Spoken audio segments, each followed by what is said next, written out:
counterterrorism efforts. Through its actions, the U.S. makes the already catastrophic humanitarian situation in Syria even worse and brings suffering to civilians. In fact, the U.S. Panders to the terrorists. So that's a pretty strong statement there from Vladimir Putin, obviously very upset about the airstrikes that happened overnight. Will they respond militarily in any way? How much will they flex those muscles? That is the big question. And then how the U.S. responds from there. That's exactly right. Let's bring in Dr. Sebastian Gorka, Fox News national security strategist and former deputy assistant to President Trump. You just heard that statement from Vladimir Putin. He didn't condemn in the strongest possible terms the gassing of people, but instead condemns us. What do you make of that? And says that we are only promoting the violence. When a former KGB colonel condemns our actions, you know we took the right actions. He's a thug. That's who he is. This is the same government that yesterday, and this is not a joke, look it up on your search engines. This is the same government whose defense ministry spokesman yesterday said it was the British government that executed the chemical weapons attack in Duma last week. The Russians couldn't care less about don't make me laugh, humanitarian exigencies. This is a regime that has propped up Assad, a mass murderer. This is a regime that invaded an independent country, Ukraine, not too long ago. This is a country that supports bad guys everywhere. So if they're clamoring and making a lot of noise, you know Donald Trump took the right decision last night. But Dr. Gorka, that statement is a perfect example of what President Trump is dealing with when it comes to Vladimir Putin and with Russia, how they continue to lie through their teeth. How does the president move forward here? How does he deal with Russia specifically, other than calling them out last night?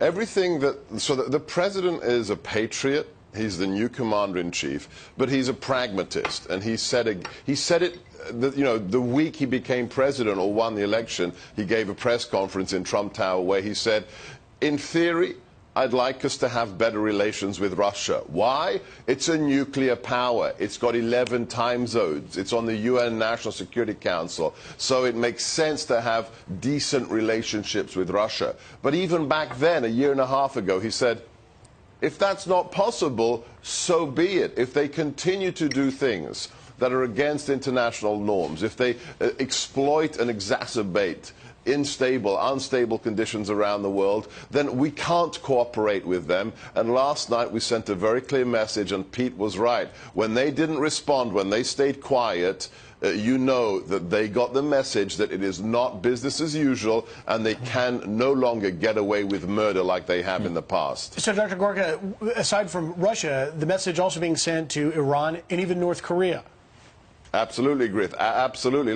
Last night was about our response morally to the atrocious weapons that are chemical weapons, but also, more importantly, it's a message to anybody who supports this kind of regime and also may be thinking, like North Korea, may be thinking about their own potential use of weapons of mass destruction. So on all counts, morally, when it comes to our national security, that these weapons should not be used against our people, our citizens, and when it comes to other nations who need to be read the Riot Act, yesterday's intervention served all of those purposes at the same time. Dr. Gorka, you hate to get political in moments like this, but of course the haters of this president immediately do so, saying he doesn't have the ability or right to strike, he doesn't have a plan. What do you say to their sudden constitutional arguments that this is not an action he could have or should have taken as commander-in-chief? It's funny, so I didn't hear them criticizing the last president when in one weekend he bombed 7 countries. In one weekend, our forces were engaged in 7 different nations around the world. I didn't hear much protesting from the Democrats when the last president, President Obama, without due process, with a Hellfire missile, killed a U.S. citizen and his son in Yemen. Funny, if the left didn't have double standards, they wouldn't have any standards at all. And the president, according to Article 2, he is absolutely in his constitutional authority to use military force when there is an exigent system. This situation. This isn't a state of war. We're not invading another country. This isn't 1941. There was a threat to the international order, and we had to take action. Well, and it's important, because you mentioned the Obama years, it's so important to look back on that time in history, because that's ultimately what led us to right here, Yes. what we are dealing with Yes. today. So let's just take a look back at some of those moments back with Obama, Rice, and John Kerry. We have been very clear to the Assad regime. A red line for us is we start seeing a whole bunch of chemical weapons moving around or being utilized. He could cut the deal that got 100% of the declared chemical weapons out of Syria. We were able to find a solution that actually removed the chemical weapons that were known from Syria in a way that the use of force would never have accomplished. You heard it there, 100% of the chemical weapons gone. I give your team full credit who's working in the background. We've got some great producers on our team. The fact that you had that ready is superb. Yeah, I mean, look, that's why we're here. We had 8 years of what? Think about it. We're the last commander-in-chief say we're going to lead from behind. Well, Pete Hegseth, how many people do you know? How many officers lead from behind? It's an oxymoron, right? You can't lead from behind. They talked about strategic patience, which means what?